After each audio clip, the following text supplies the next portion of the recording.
Welcome to Creepytalks, where hidden fears come alive through chilling horror tales. Dare to listen as every story pulls you deeper into the darkness. Story 1. The Diamond Cage. Luxury can shine bright enough to blind you, but in the shadows behind it, monsters wait patiently. Emily learned this the night she realized the richest man in her life was buying far more than her time. Emily Carter was 22 when she finally understood that the world bowed to money before it ever bowed to beauty. She had graduated from a small-town university in Ohio with debt, desperation, and an aching desire for a better life. New York City dazzled her, but it crushed her too. Rent was a war, and she was already losing. She wasn't naive. She was exhausted. Tired of waitressing double shifts, tired of counting tips that never covered rent, tired of scrolling through social media watching other girls wearing the luxuries she couldn't even dream of. So the night someone mentioned a high-end arrangement site, she didn't laugh it off. She listened.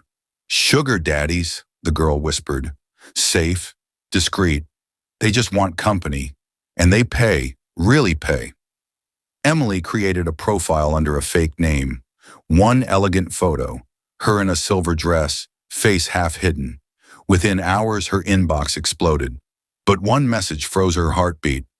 Victor Hale, age 48, occupation, international real estate mogul status, net worth unnecessary. I can give you a life you've only imagined. Message: you look like someone who deserves more. Let me help you get it. Within a week, she was in his black Bentley, gliding past skyscrapers like she owned them. He bought her a Cartier bracelet the first night. A week later, he transferred $10,000 for basic expenses. Soon, she had a penthouse overlooking the Hudson River, a walk-in closet, a private spa, and a security guard who saluted her every morning. Emily felt like she had broken a code the world hid from poor girls. But in the silence of wealth, she started noticing cracks. Victor never joked, never relaxed. He watched her the way a collector studies his favorite possession. He had rules, strict ones. Never leave the penthouse after 9 p.m. Never post your location.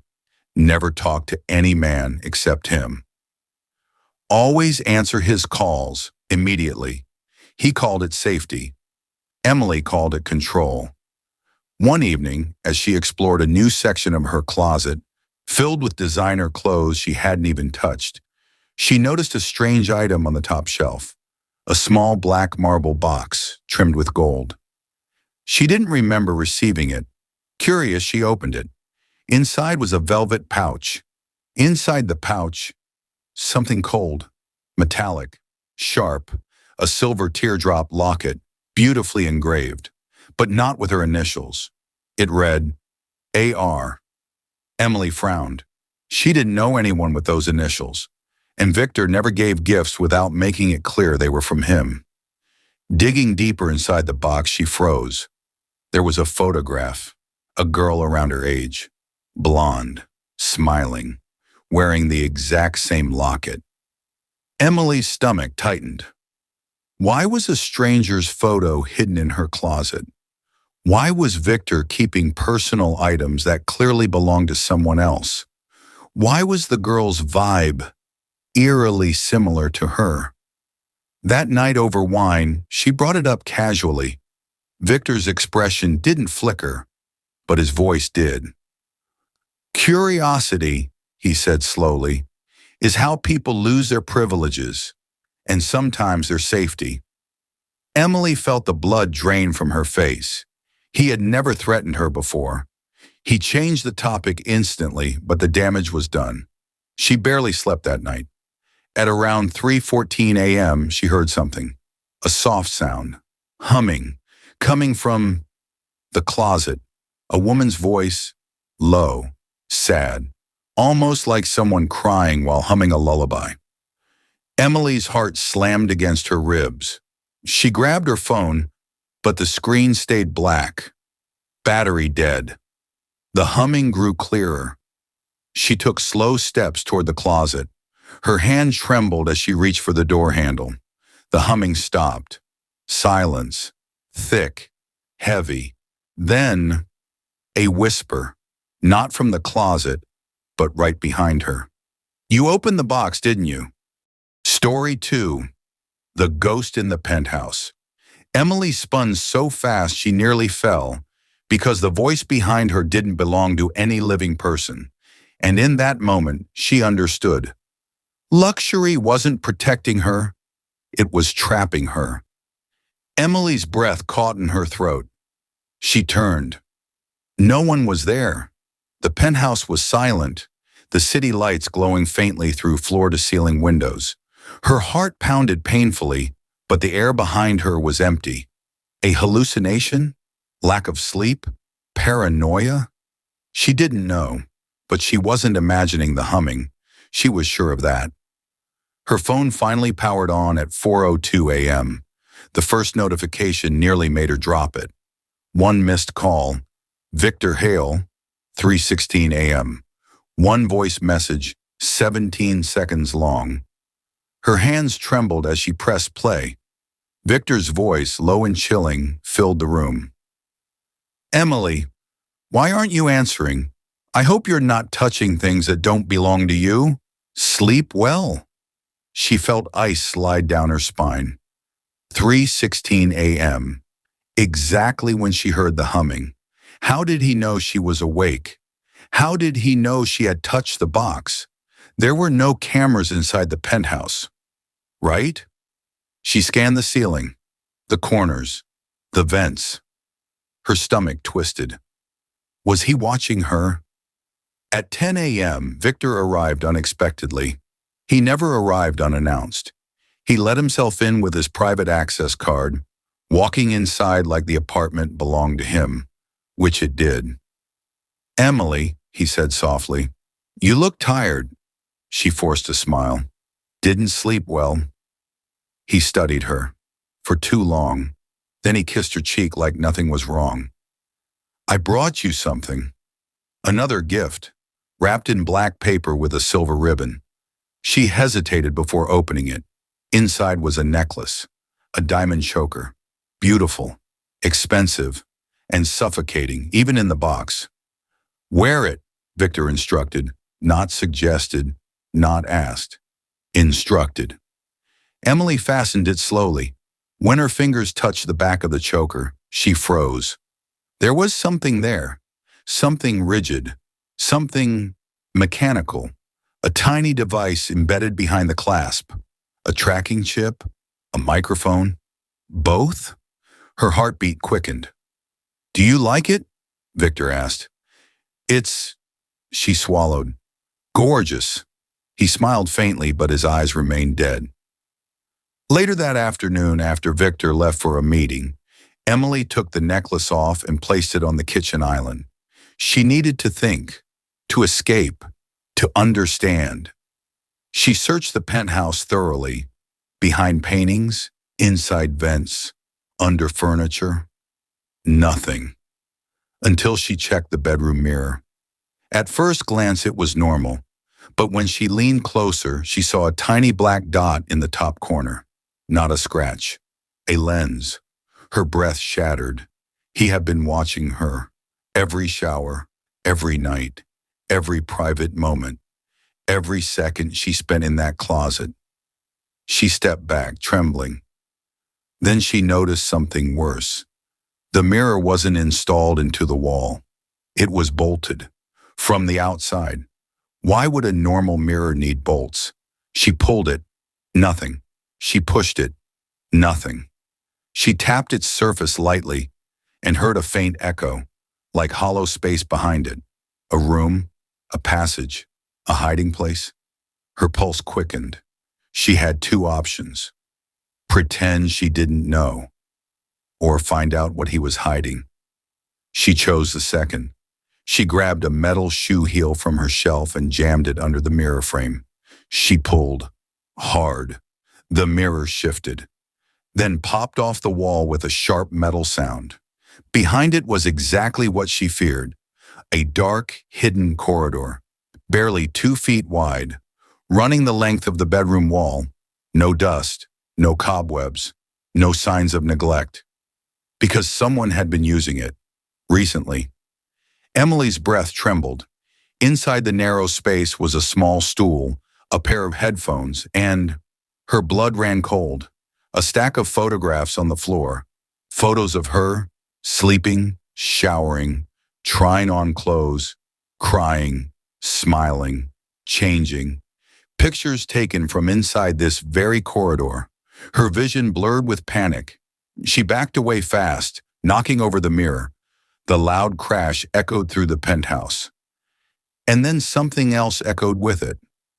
Metal, footsteps, coming from inside the hidden corridor. Getting closer. Someone was in there. Someone who wasn't supposed to be.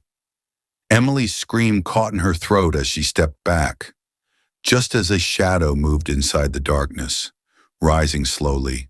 A figure, tall, breathing, watching her through the narrow gap. And then a voice, deep, too deep to be Victor's, spoke from within the darkness. You weren't supposed to find this. Story 3. The Man Behind the Wall. Emily froze, because the voice from the darkness didn't belong to Victor.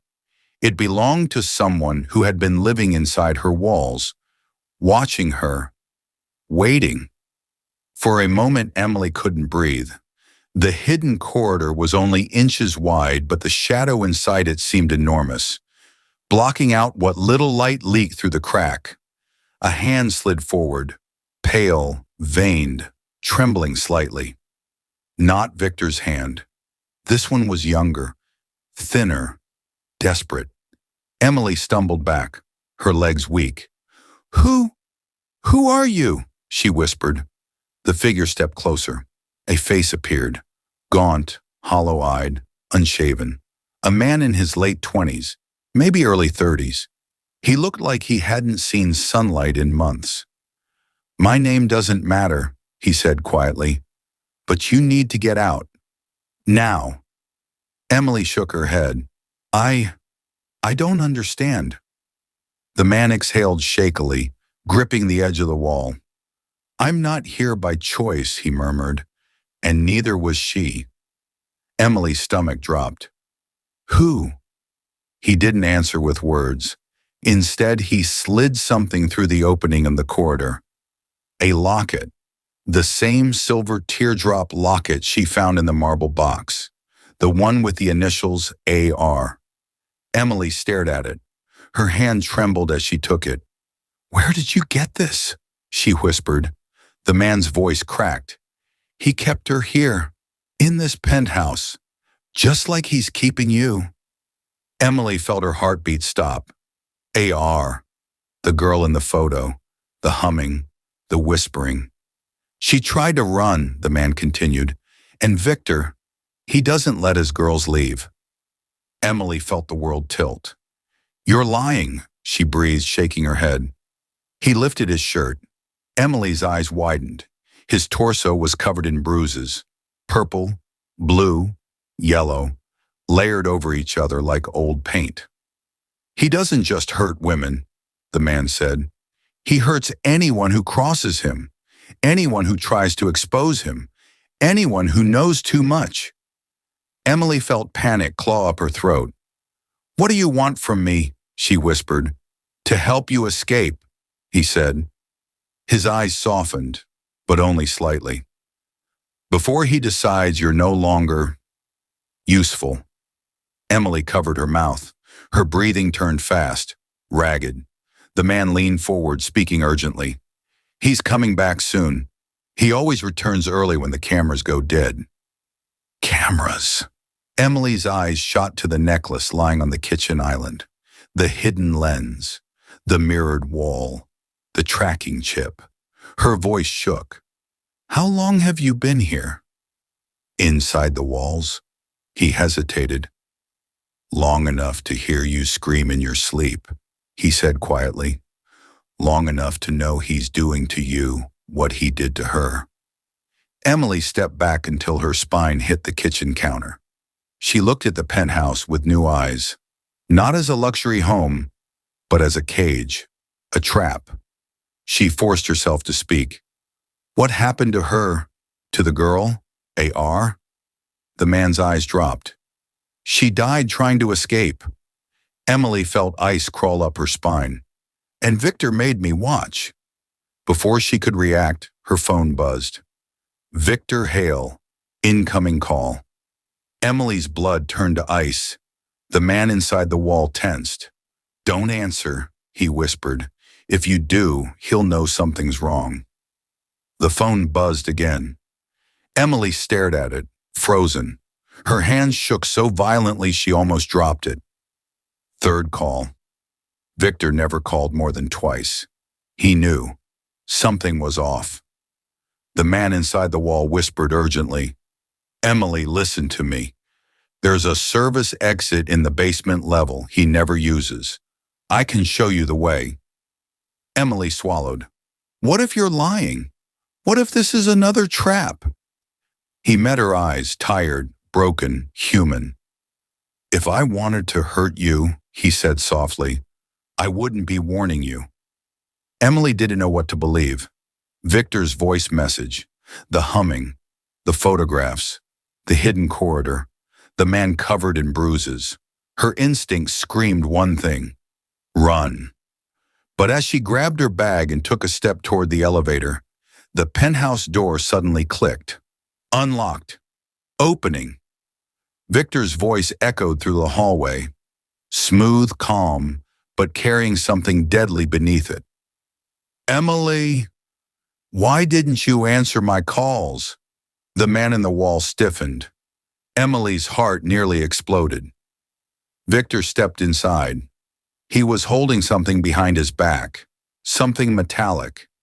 He walked deeper into the penthouse, calling her name softly, almost lovingly. Emily, where are you hiding? Emily looked at the man inside the wall. He nodded, whispering, if he finds you, you won't make it to tomorrow. Emily stepped back, just as Victor turned the corner, and their eyes met. Victor's smile curled slowly, unnaturally. There you are, he said. Then his hand came forward, holding a syringe filled with a clear liquid. Story 4. The Syringe and the Secret. Emily had seen fear before, but nothing compared to the cold, calculated smile Victor gave her as he raised the syringe. This wasn't love. This wasn't protection. This was sedation, control, possession. Emily's heartbeat slammed in her ears as Victor approached slowly, step by step, the syringe glinting under the soft penthouse lights. He wasn't rushing. He wasn't yelling. He was calm, too calm. That made it worse. Victor, Emily whispered, forcing her voice not to shake. What is that? He tilted his head, almost amused. A safety measure, he said softly. You've been stressed, not sleeping, thinking too much. I can help with that. Her stomach twisted. He took one more step. The man inside the wall pressed his face against the opening. His voice dropped to a low hiss only she could hear. If he injects you, you won't wake up here. Emily felt her knees weaken. Victor lifted the syringe higher. I told you, he murmured, I'd take care of you, but you have to listen to me. Emily forced a nod. Okay, I'll listen. Just put it down. Victor shook his head slowly. I can't do that, Emily. Not after what you did last night. Her breath froze. Last night? What did he know? Victor's eyes darkened. Cold, predatory, unblinking. You opened her box. Emily's throat closed. He stepped closer. You found the locket. Another step. You saw the photo. Another. You broke the mirror. Her heart punched against her ribs. He knew everything. Every movement. Every breath. Every hidden thought. He raised the syringe to shoulder height. "You've made this very difficult," he whispered. Emily took one subtle step back. Victor's eyes sharpened instantly. "Don't," he said softly. "Don't run. I don't want to hurt you." A lie. He wanted complete control. And Emily finally saw what she had refused to believe. Victor never wanted a companion. He wanted a replacement, a new girl, to take the place of the last one, the one in the photo, the one with the initials AR, the one who didn't survive. Emily's mind snapped back to the man inside the wall. His voice was urgent. "Distract him, just for 3 seconds. That's all I need." She didn't know what he meant. She didn't have time to ask. So Emily did the only thing she could do. She collapsed. Her legs buckled beneath her, and she hit the floor, gasping dramatically. Victor froze. "Emily?" She forced herself to tremble, gripping her stomach, faking the worst panic attack of her life. I can't breathe," she choked. Victor lowered the syringe immediately and knelt beside her. "You're all right," he soothed, reaching for her arm. "Just relax. I'll help you." That was the moment the man inside the wall struck. A hand shot out from the corridor, grabbing Victor's ankle and yanking him backward with violent force.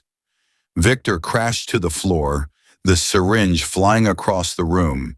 He roared in shock. Emily scrambled backward, heart racing. Victor kicked wildly, but the man inside the wall held tight, dragging him toward the dark opening. Victor screamed, rage twisting his voice into something monstrous. You little... I told you I'd kill you," the man shouted back, voice shaking. "You should have killed me when you had the chance." Emily watched in horror as Victor reached blindly toward the floor, his fingers closing around a fallen piece of the mirror frame, a shard of metal, sharp, deadly. "No!" Emily screamed. Victor swung the shard backward, slashing into the man's arm. The man cried out and released Victor's leg. Victor twisted, scrambling to his feet. His face was pure fury now. No charm, no calm, no pretense. "You!" he hissed at Emily. "And you! Both of you are dead!" Emily stumbled backward. Victor lunged. The man inside the wall shouted, "Run, Emily, run!" She bolted toward the elevator, her bare feet slamming against the marble floor. Victor grabbed her arm mid-run, fingers digging into her skin. She screamed. He yanked her back with brutal force. She fell hard, hitting her elbow on the ground. He pinned her down, breathing heavily, eyes wild. "You belong to me," he growled, just like she did.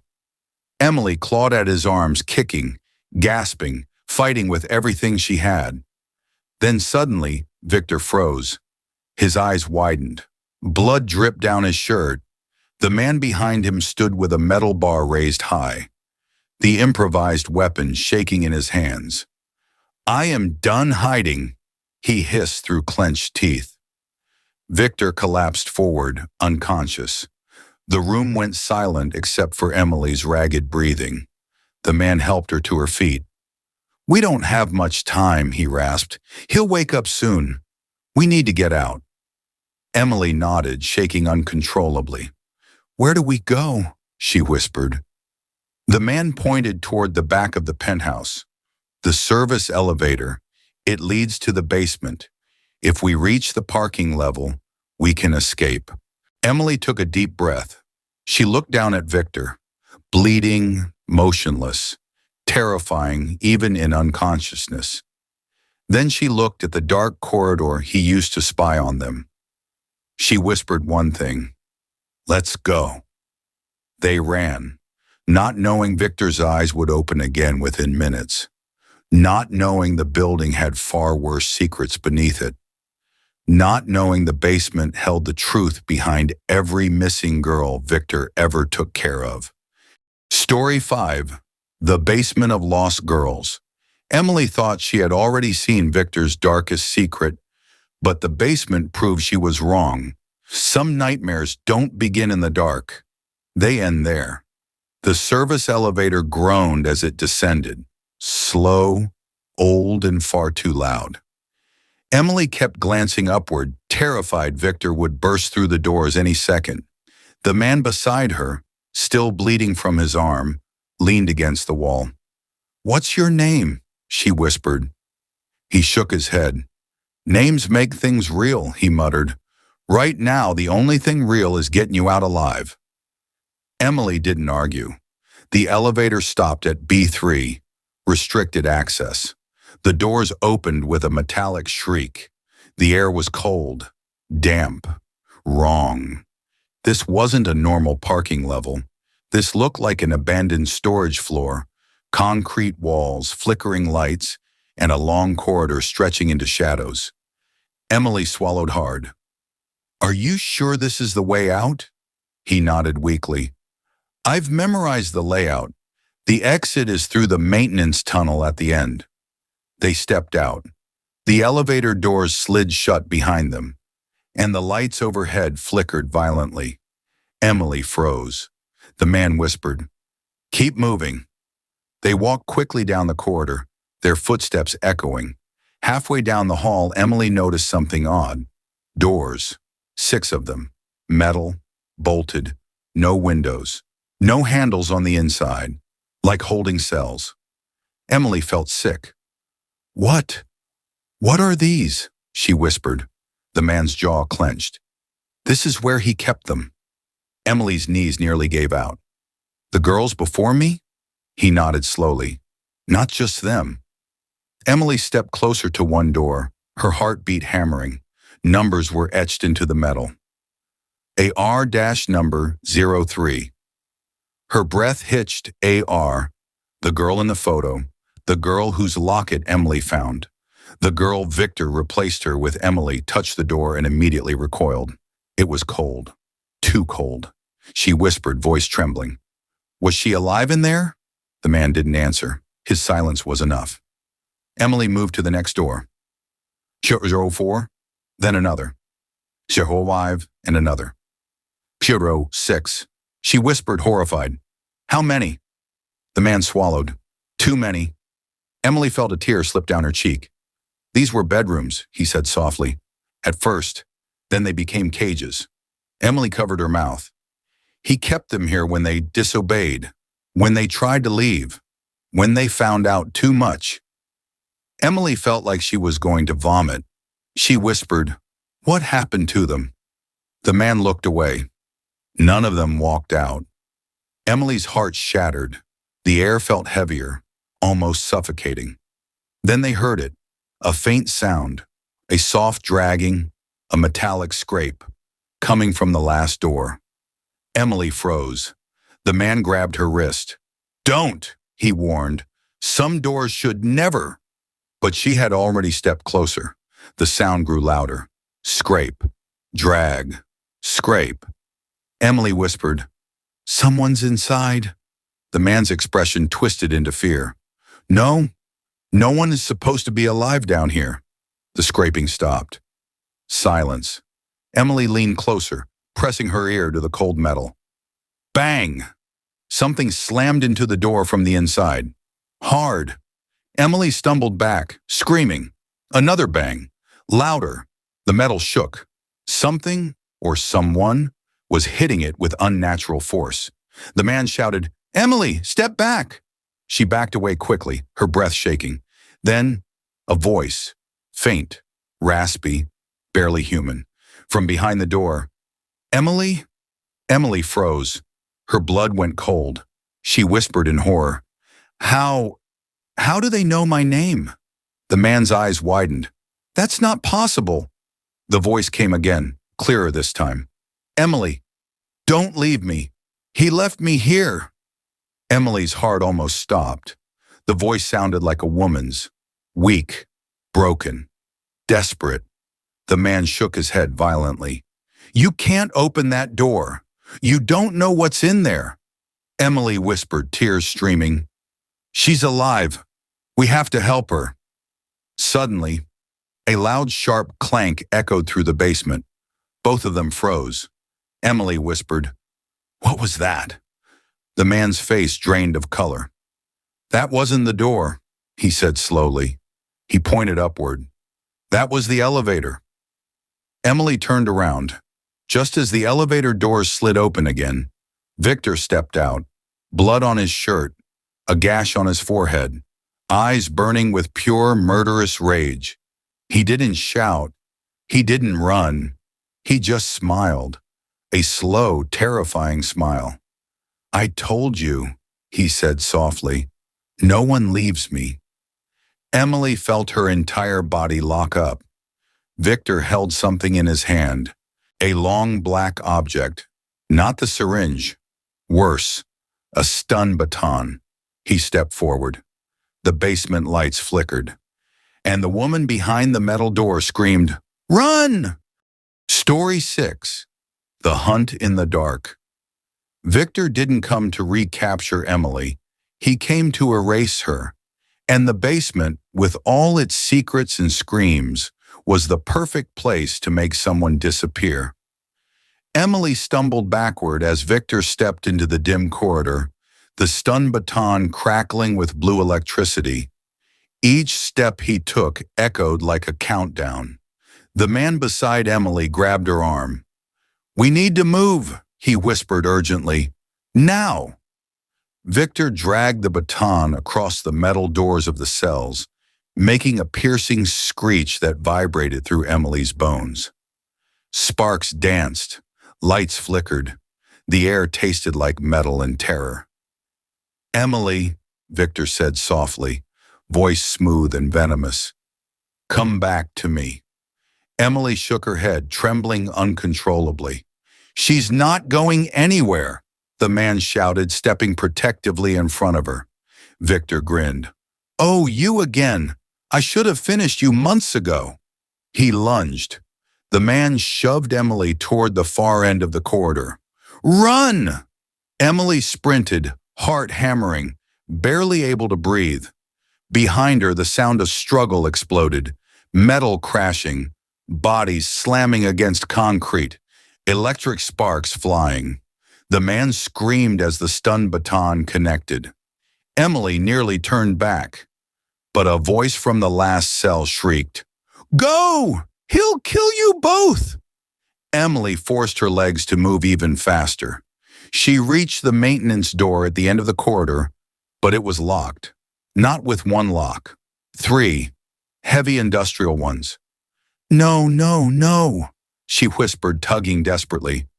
Behind her, Victor's footsteps, slow, confident, hunting. He was coming closer. Emily spotted a rusted utility box on the wall. She ripped it open. Inside were old tools, a wrench, hammer, screwdriver. Her hands shook violently, but she grabbed the wrench and started smashing the first lock. Clang! Clang! Clang! The lock didn't budge. She hit it harder. "Emily!" Victor's voice was right behind her now. She hit faster, harder, tears streaking down her face. Clang! Crack! The first lock snapped. She moved to the second. Behind her, the man screamed again. Then a sickening thud echoed through the basement. Emily choked. Victor's voice carried a smile. "See what you made me do?" Clang, clang. The second lock split. Only one left. Emily's hands bled from gripping the wrench. Suddenly, Victor's hand clamped onto her hair from behind and yanked her backward. Emily screamed as she hit the floor, the wrench skittering away. Victor stood over her, breathing hard, eyes blazing. "You were my favorite," he whispered. "You almost made me forget what happened to the last one." Emily scrambled backward, but he struck her across the face with the stun baton handle. Pain exploded. White, blinding. She gasped, stunned. Victor crouched down and grabbed her chin. "Look at you," he murmured. "So fragile, so perfect." He tilted her head slightly. "Just like her." Emily gathered every ounce of strength left and spat in his face. Victor's expression twisted with rage. You ungrateful little... He raised the baton. Before he could strike, a loud metallic clang hit him from behind. Victor staggered forward, dazed. The man, bleeding, barely standing, had struck him with a piece of broken pipe. Run! Emily! He gasped, collapsing to one knee. Victor roared and spun around, attacking him brutally. The stun baton crackled, lighting up the corridor with violent flashes. Emily forced herself to move. She crawled to the wrench, dragged herself to the last lock. Her hands shook so badly she could barely lift the tool. Behind her, Victor kept beating the man, each hit sounding worse than the last. Emily sobbed as she raised the wrench. Clang! Clang! The lock bent. Victor lifted the man by the throat. You should have stayed hidden. Emily hit the lock again. Crack! It snapped. The door swung open. Cold, dusty air from the maintenance tunnel rushed out. Emily didn't hesitate. She grabbed the man by the collar. He was barely conscious. Get up, she begged, voice breaking. Please, get up. Victor turned toward them, rage radiating off him like heat. He charged. Emily used the last of her strength to pull the man inside the tunnel. Victor reached for her ankle, fingers brushing skin. But Emily slammed the door shut and threw her body against it. Victor pounded from the other side, roaring, Emily, open this door! Do you hear me? Open it! Emily fumbled for the sliding metal latch and shoved it down. Clang! Locked. Victor screamed in fury. The door shook violently. Once, twice, then silence.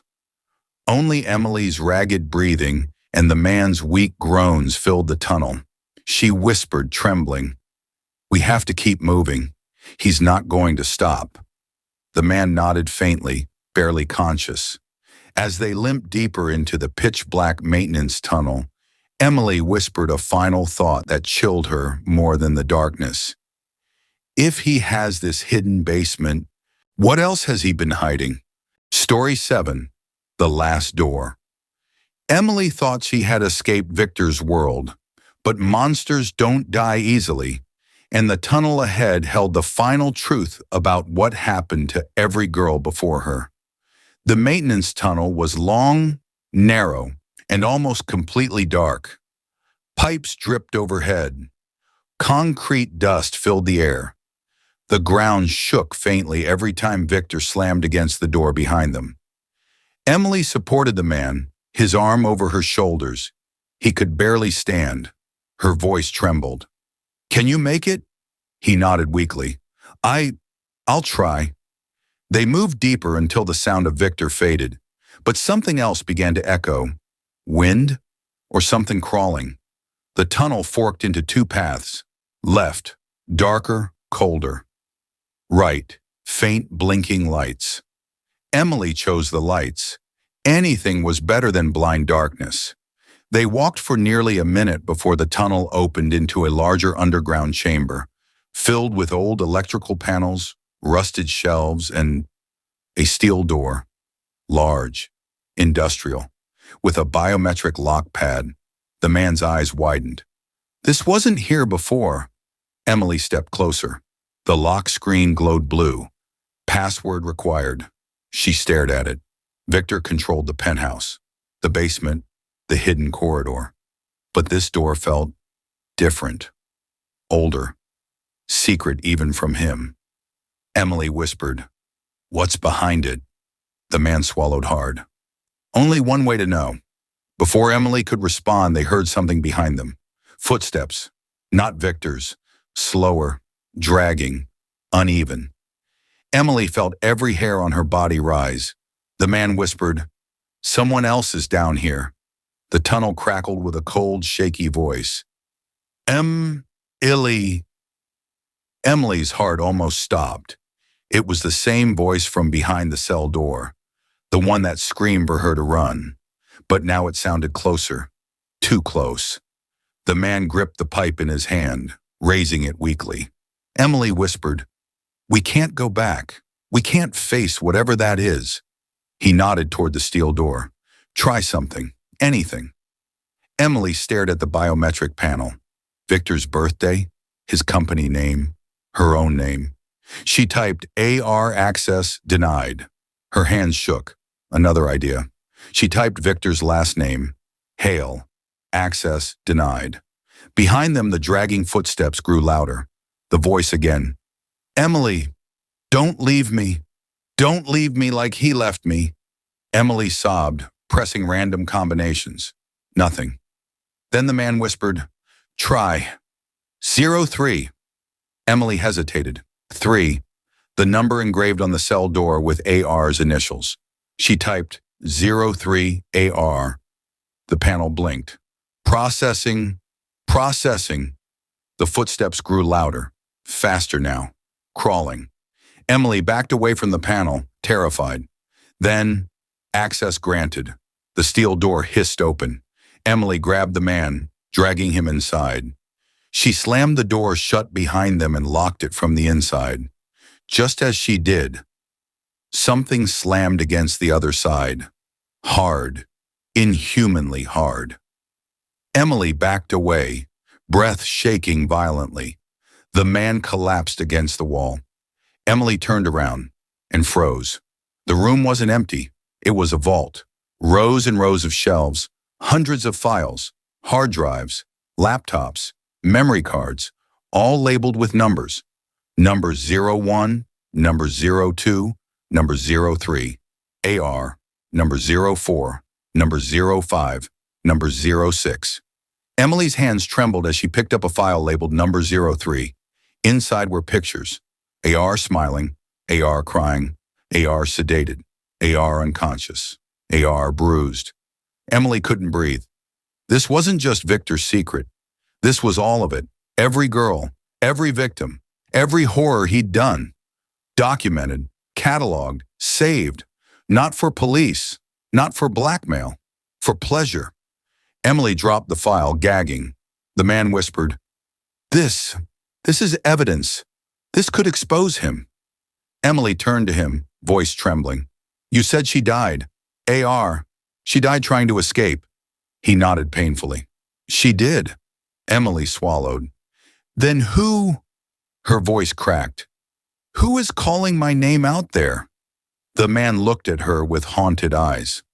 "Whatever Victor kept down here, whoever, they're not alive the way you think." The pounding on the steel door grew violent, screeching, slamming, clawing. Emily backed away until she bumped into another shelf. A smaller file fell. She froze. It was labeled number 07, Emily Carter. Her blood turned to ice. She opened it with trembling hands. Inside weren't pictures of her. Not yet.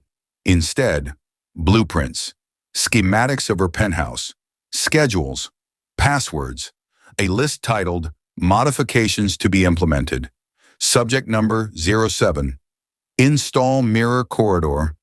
Install sedation protocol. Replace closet lock. Prepare basement holding cell. Emily dropped the file in horror.